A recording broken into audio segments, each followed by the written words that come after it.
Mibaiko fotsiny sa tena miara-miasa? Inona no ohatra nomen'i Jesosy ho ampiarintsika? Asaiko indray ianao anaraka an'ity fandarana universe an'ity hamaly an'izay fanontaniana izay isika miaraka amin'ny ohatra napetraka Kristy. Tafaraka eto indray isika an'io arahaba ho mba hampirarian-tsoa ary arahan-tsikitsika ao anatin'izany fiarahana izany. Sitrak'Andriamanitra ny iarahana toy izao andinika ny soratra masina. Fa izao ao anatin'ilay ireo hevi-dehibe moa isika manao hoe manomboka ny fianarana. Dia andinika an'izay zana-tohevitra anankiray indray isika ilay fanontaniana hoe inona no ohatra nasehon'i Jesosy amin'ny hoe fomba fiasa mibaiko sa hoe tena miaraka miasa amintsika izy. Andeha hivavaka aloha. Tompo Andriamanitro, manoro anay lalana hafahana miaina amin'ny mpilaminana sy ampirindrana eo amin'ny fomba fiaina amin'ny fiarahamonina ianao. Amin'ny alalan'i Jesosy Kristy izay tokony atao dia atoronao, ampianarinao.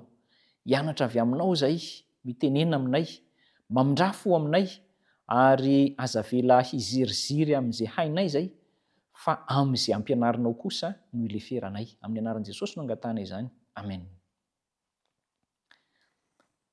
Ao anatin'ny tokantranontsika na amin'ny mahatanorantsika dia indraindray ity mibaiko. Misy koa nefa tsy mahay mibaiko fa manaraka baiko no tena mahavantana azy.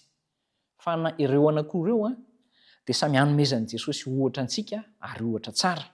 Rehefa mibaiko ny tompona orinasa iray ohatra dia ny ataon'ny baikona izany na ny mpiasa ao anatin'izay orinasa izay dia ny manatanteraka azy.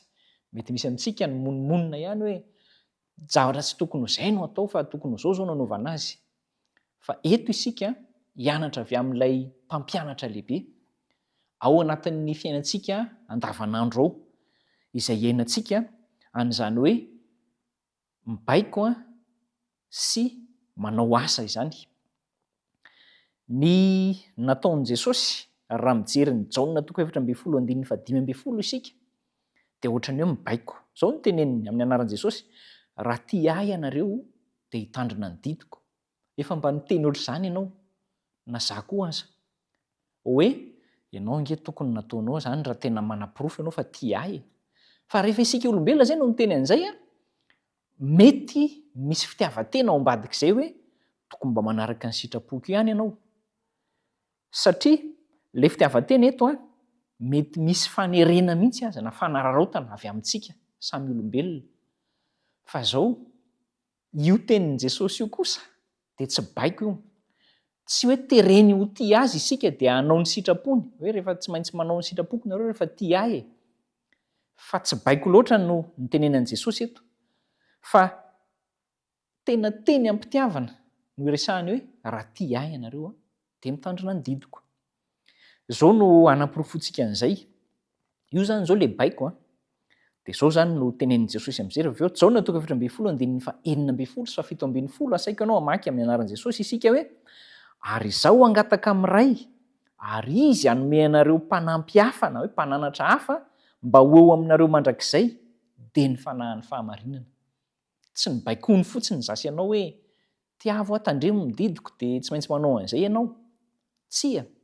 Fa ozy izy hoe mbola hanome anareo mpanampy indray izy ilay mpanampy, ny fanahy masina ilay mpanampy. Ary eo indrindra no mahatonga antsika mahita fa ny foto-kevitra ampianarin'i Jesosy eto dia tsy hoe baikony ianao dia avelany fotsiny ataovy eo fa tsy maintsy vitanao.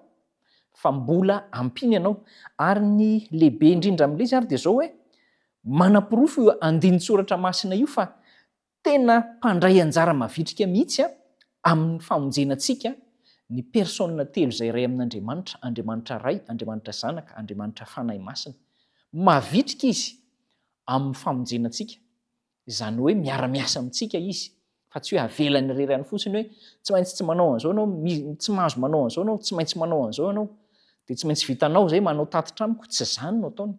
Fa mitondra antsika ampitiavana izy ary omeny ihany koa ny fanampiana izy persona telo izay iray manampy antsika mba hahavitan'ilay izy.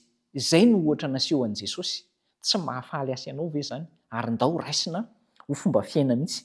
Fa ny fanahy masina no manohy ny fampianarana sy ny fanabeazana izay nomena tamin'ny alalan'i Jesosy Kristy tsy manohy fotsiny izy fa mampatsiaro anareo izy ny zavatra nandidiko anareo hoy Jesosy. Dia izany tokoa nataon'ny fanahy masina amiko sy aminao. Izy no mampatsiaro hoe zao nge nytenenin'i Jesosy, zao nge le atao hoe. Ary zava-dehibe izay mamerina ao an-tsaintsika ny fanahy masina amin'ny fotoana indrindra izay tena ilantsika n'izany no ataony izany. Hanampy antsika Andriamanitra mba ho fiainantsika koa izany hoe tsy mibaiko fotsiny fa manampy, mifanampy fiainana kristianina ohatra navelan'i Kristy izany. Hivavaka isika tanteraka izany.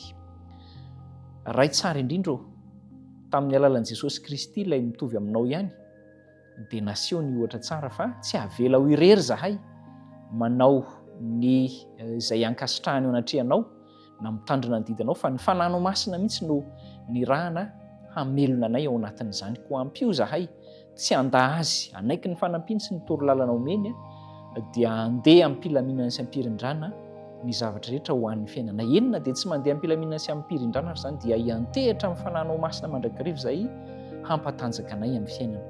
Amin'ny anaran'i Jesosy no angatana izany. Amen.